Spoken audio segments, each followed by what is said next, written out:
terima kasih sudah berkenan hadir di Mapolres Metro Bekasi Kota. Siang hari ini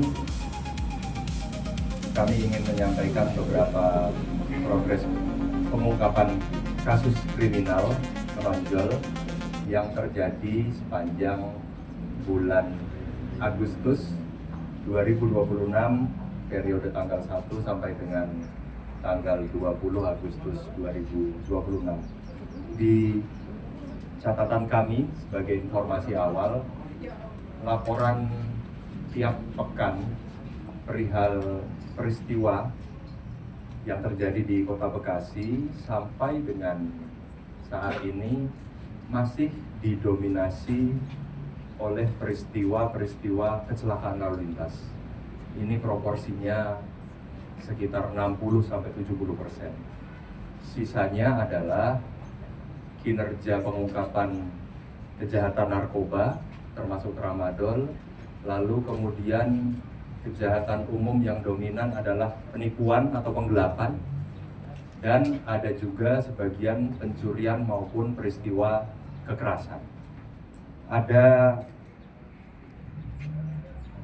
11 pelaku yang kami dapat ungkap dari peristiwa-peristiwa menonjol, yaitu pencurian yang disertai dengan kekerasan, pencurian kendaraan bermotor, pencurian dengan pemberatan, kekerasan penganiayaan, dan juga kekerasan secara bersama-sama atau pengeroyokan. Ini ada 6 kasus.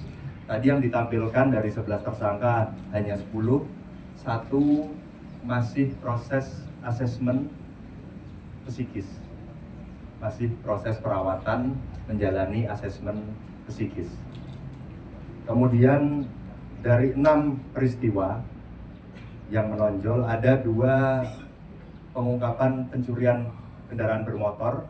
Ini TKP-nya ada di Pondok Gede dan Bekasi Utara dengan 2 pelaku yang dapat kami tangkap dari 2 TKP, 2 pelaku. Kemudian ada 1 peristiwa pembegalan atau curas dengan 3 pelaku, pelakunya berkelompok. Lalu pencurian pemberatan Universal Baseband Processing, ini unit modul yang ada di BTS komunikasi milik Huawei. Ini ada 3 pelaku, kejadian di Bekasi Selatan, walaupun sindikat pelakunya sudah banyak beroperasi di daerah lain seperti Jakarta Timur, Tangerang, sampai dengan Karawang. Kemudian 1 kasus kekerasan penganiayaan di Bekasi Selatan, dan 1 kasus pengeroyokan kekerasan secara bersama-sama di Bekasi Barat. Adapun dari barang bukti yang dapat kami sita dari para pelaku, ada 2 motor, ini kasus 2 curanmor, kita bisa ungkap. Akan segera kita pinjam pakaikan kembali kepada pemilik untuk nantinya proses pemberkasan akan tetap kami lakukan. Kemudian juga yang menjadi catatan penting adalah di peristiwa begal atau pencurian dengan kekerasan ini pelakunya 3. Kejadiannya pukul 4.30 subuh dini hari. Dari 3 pelaku ini, mereka membagi peran, ada yang mengincar atau mengikuti korban, kemudian ada yang menodongkan airsoft gun yang tadi kami tampilkan kepada korban, dan ada yang menguras barang-barang milik korban seperti dompet, handphone, dan yang lain-lain. Ini bisa kita ungkap di Bekasi Selatan di tanggal 12 Agustus 2026. Kemudian untuk yang pencurian kendaraan bermotor, dari pengungkapan yang dapat kami lakukan, kronologinya memanfaatkan kelengahan dari pemilik motor atau warga. Jadi dengan alasan hanya mampir ke warung gado-gado, hanya memesan gado-gado untuk dibungkus, lalu motornya ditinggal dan kuncinya pun tidak dibawa.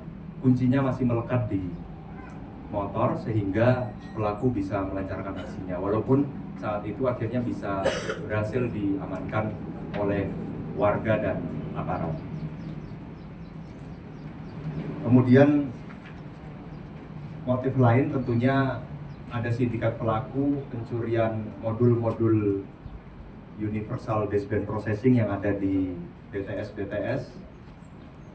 alat komunikasi. Ini juga memanfaatkan barang-barang yang memiliki nilai jual, karena barang-barang yang dicuri sebagian sudah dijual ke penadah, lalu uangnya digunakan untuk memenuhi kebutuhan sehari-hari. Tentunya dari berbagai peristiwa yang kami ungkap, motifnya jelas motif ekonomi, memanfaatkan kelengahan warga, dan waktunya memang sudah dipersiapkan seperti malam hari, saat gelap, dan bahkan dini hari, kondisi sedang sepi. Dari berbagai pengungkapan ini, kami dari Polres Metro Bekasi Kota yang pertama dan utama mengucapkan sangat terima kasih kepada warga Kota Bekasi yang selain bersedia untuk melaporkan peristiwa, juga bersama dengan aparat ikut serta dalam mengungkap sindikasi pelaku-pelaku kriminal pencurian maupun kekerasan. Ini yang kami apresiasi. Tentunya ini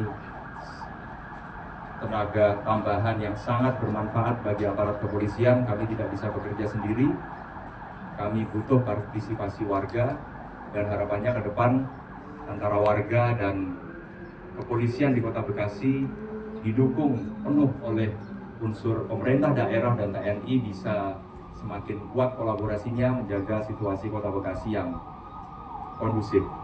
Lalu terhadap